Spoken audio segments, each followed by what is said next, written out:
Yo, AutoAce fam! If you're looking for a 150cc motorcycle that's perfect for daily commuting here in the Philippines, 2025 has a lot of sulit options. Today, I'll break down the top 5 picks that balance fuel efficiency, performance, and practicality for city and provincial rides. Let's go!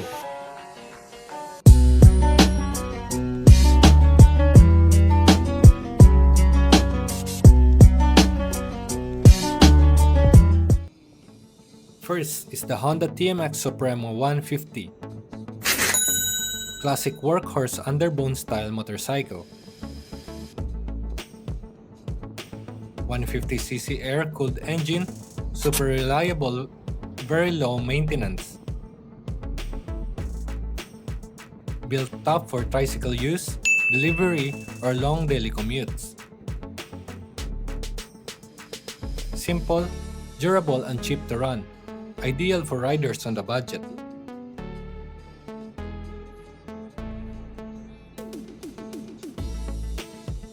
Next, Suzuki GSX-S150.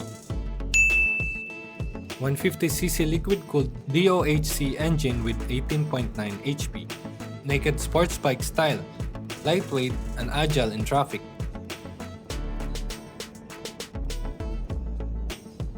Sporty power but still fuel efficient at 40 kilometers per liter. Perfect if you want a sporty commuter that doubles as a weekend fun bike.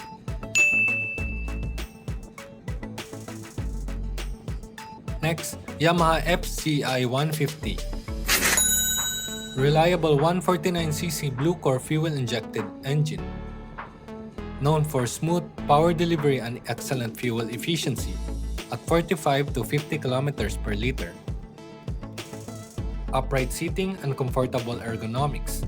Easy on the back for long commutes. Simple but very effective daily commuter.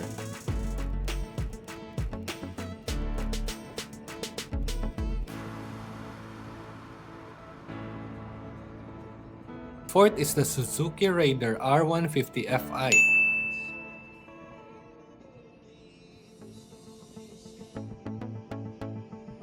The king of underbones, with 18.2 HP from its 147cc liquid-cooled engine.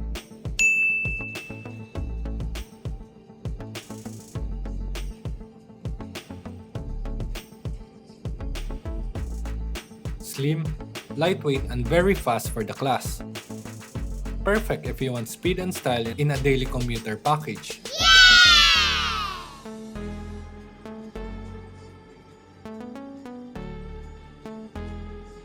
Downside, small 4-liter fuel tank, so you'll refuel more often.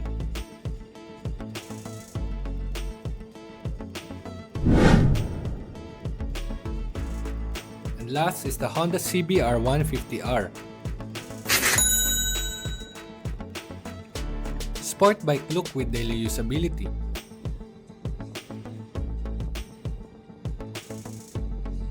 (150cc DOHC liquid-cooled engine, 16 horsepower, smooth gearbox.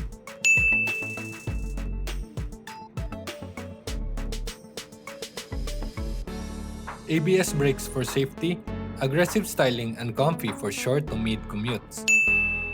For riders who want daily practicality with sport bike looks.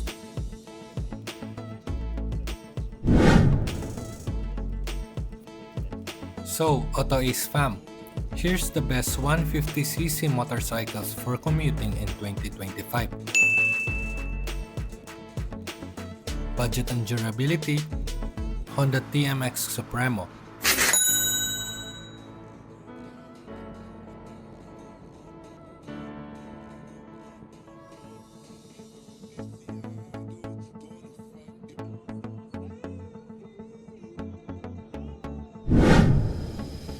For sporty commuter, Suzuki GSX-S150.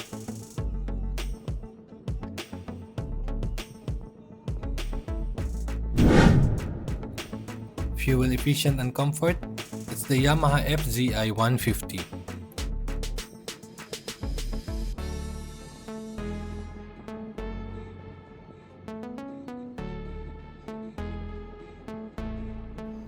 For performance underbone, Suzuki Raider R150 Fi.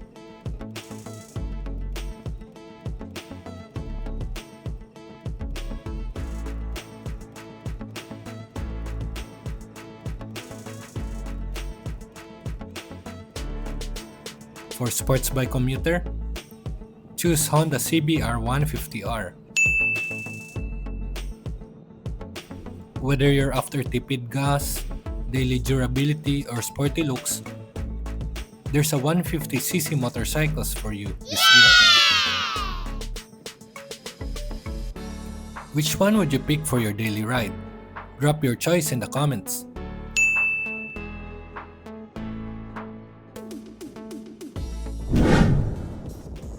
If this guide helped you, hit like, subscribe, and tap the bell for more motorcycle reviews and updates. Ride safe, ride smart. Thanks for watching.